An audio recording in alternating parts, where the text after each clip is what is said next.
You know, for the last 3 years, I have been privileged and honored to be able to sit on the Citizens Advisory Committee. And that committee meets with our prison warden and her staff every 2 to 3 months.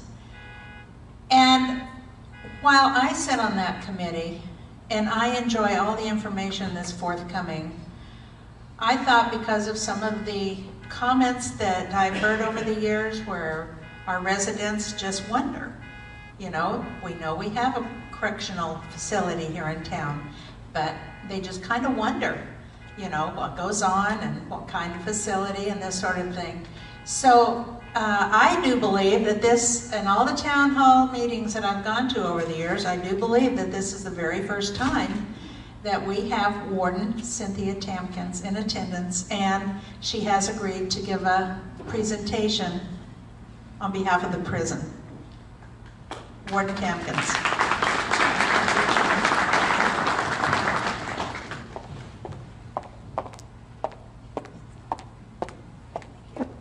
Well, good evening, and thank you for the invite.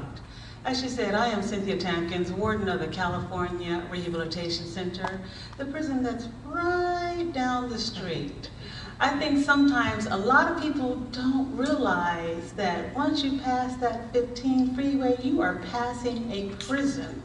And we've been here for over 50 years. Now, I was told that I have approximately 10 minutes. And part of that 10 minutes is a question and answer period. And so I will be brief. Before I begin though, I would like to introduce to you my executive team. My executive team, my right-hand man, my Chief Deputy Warden, Alex Hernandez, couldn't be here this evening because he has 2 foreign exchange students, and one of them lost their passport, and so they had to make that dreaded trip to Los Angeles to get another passport. But I have my dream team right over there. So beginning with Dimmitt, Mr. Michael Dimmitt is my associate warden. And Mr. Bosheman, Captain Bosheman. Captain Abarca right here. And some of you may have met Delinia Lewis, my Community Resources Manager. Hector Lopez, my Business Manager. He's acting AW. And Mr. D'Amico, Sergeant D'Amico, he's acting Business Manager. Captain Mejia. Associate Warden Banhos, and the baby of the team, Figueroa.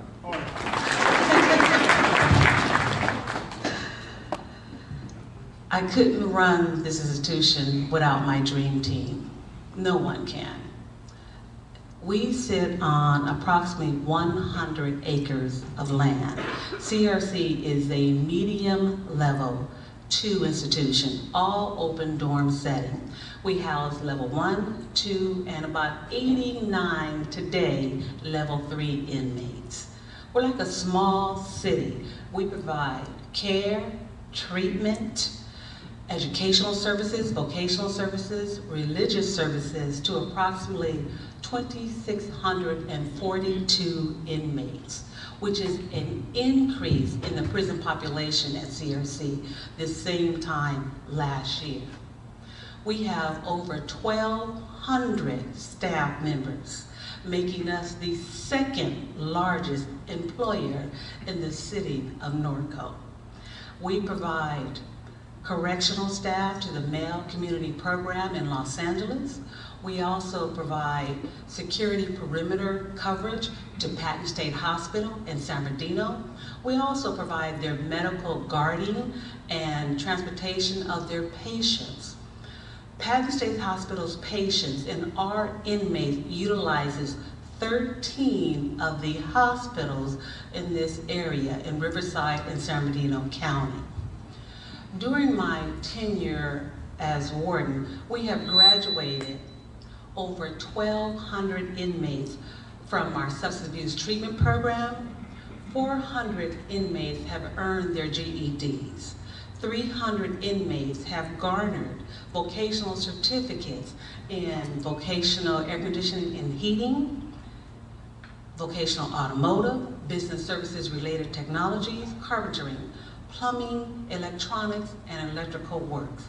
These are all viable work skills to help reduce the inmate population and help to reduce the recidivism rate.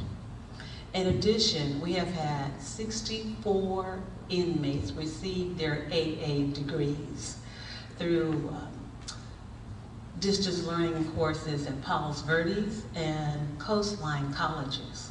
And now we have Pitzer, the University of Pitzer and Cal Poly University students and instructors coming into our institution and providing free services to our inmates. And now Pitzer is also offering credits to apply for a 4-year degree for our inmates. Some of you may ask, well, why provide all these programs and benefits to the inmate population? And I know sometimes that's a touchy subject for people.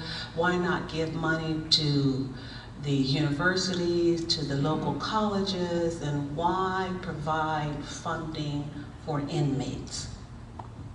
Well, I tell you this, every single one of my inmates will be paroling in 10 years or less. 96% of the inmate population statewide will be paroling. And guess where they're paroling to? They're paroling to a city near you. So I say, why not provide them some type of educational, rehabilitative programs? I started this system. Yes, I'm in the system too. I started the prison system over 30 years ago. And at that time, we only had 12 prisons. And I believe we were simply housing inmates, warehousing inmates, and we weren't really providing them adequate treatment programs. Fast forward to today, we have a whopping 35 prisons with well over 100,000 inmates incarcerated, and the population is going up. So I say to you, why not provide them some type of education, rehabilitative programs that we can really tackle the prison population. At CRC, we also offer them anger management, parenting, AA, NA, debate classes, Toastmasters, reentry programs, etc., etc., etc. Everything and anything that I can think of so that I can make that inmate a better person than when he stepped through my prison gates. CRC is making a dent in the recidivism rate and rehabilitation. For the past 4 years, though, this is what I really like. For the past 4 years, my team and I have been working diligently to be a productive part of this community. Over the past year alone, CRC has invested over $32,000 into the nonprofit community right here in the city of Norco. I believe one of our greatest accomplishments just recently, we donated $14,000 into 13 Norco Corona Unified School District through our Surprise a School campaign, which was spearheaded by my community resources manager. As a result of these donations, Highland Elementary School will be able to purchase books for their newly renovated library.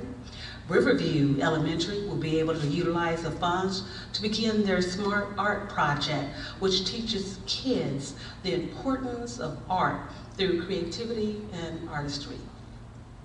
Many of you probably have questions of the longevity of CRC and whether we will remain open, because that question goes back and forth.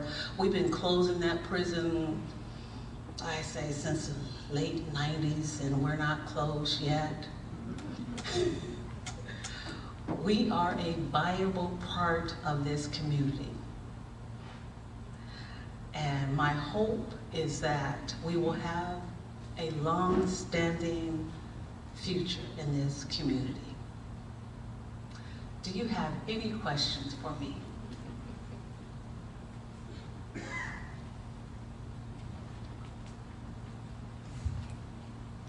Da, da, da, da. Well, let me tell you this. Let me just really quickly, because I know we're in this drought.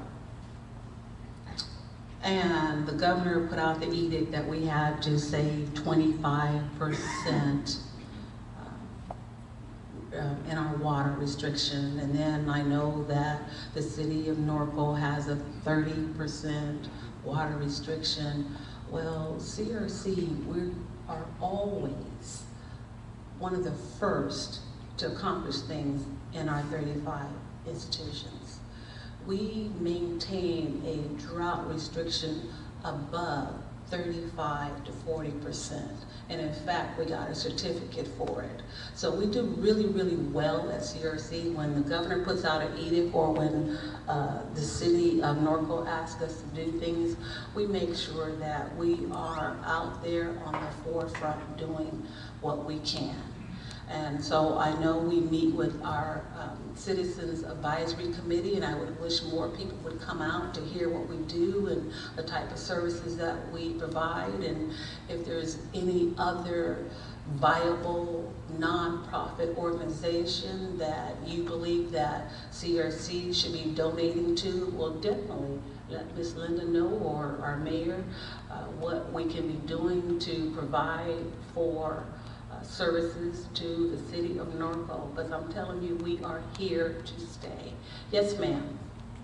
What about the Citizen Advisory Committee? Is this open to anyone in the public, or is this specific to people that are appointed? It is open to anyone in the public. There are members that, per the DOM and I think it's the penal code, that we're supposed to have certain members on our board, but it is open to the public.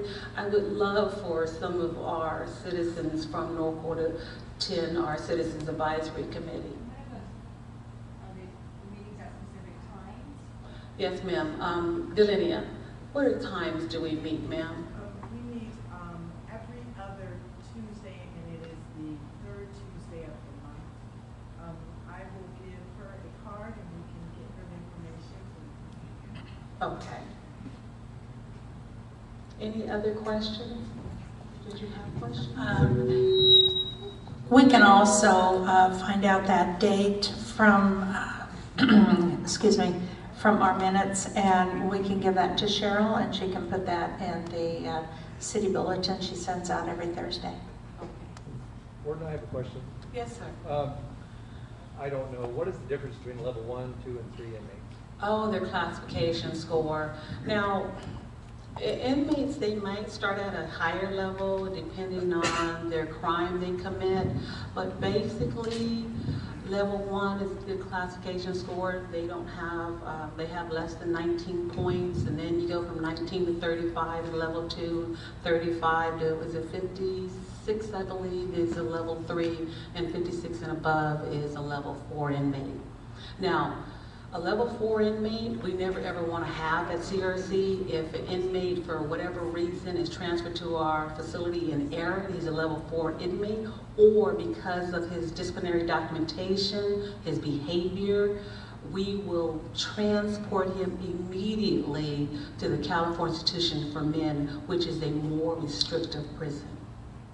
So I don't want to say we have lightweight inmates, and you know, there's a difference. We do have some lightweight inmates, but to me, an inmate is an inmate is an inmate. I don't care what his classification score is, and so my staff understand that we have to treat them all with respect and dignity, but at the end of the day, we understand that there are certain things that we need to do to protect other inmates and protect the staff and the citizens. Our mission is to protect the public by keeping our inmates incarcerated and to provide them rehabilitative programs. That's the mission of the department, and that's the mission of CRC.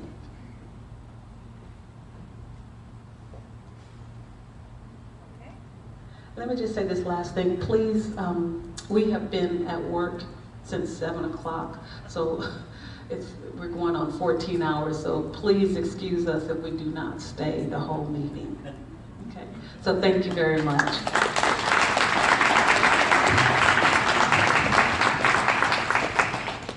You know, I'm so happy that Warden Tampkins was able to come out tonight. I know that she has erased a lot of questions that you might have had, and for that we're so appreciative. And we do meet every other month, and so if any of you have a nonprofit that would like to participate in her program, please let me know and I'll bring that forth to her and call Delenia. Thank you again so much, all of you.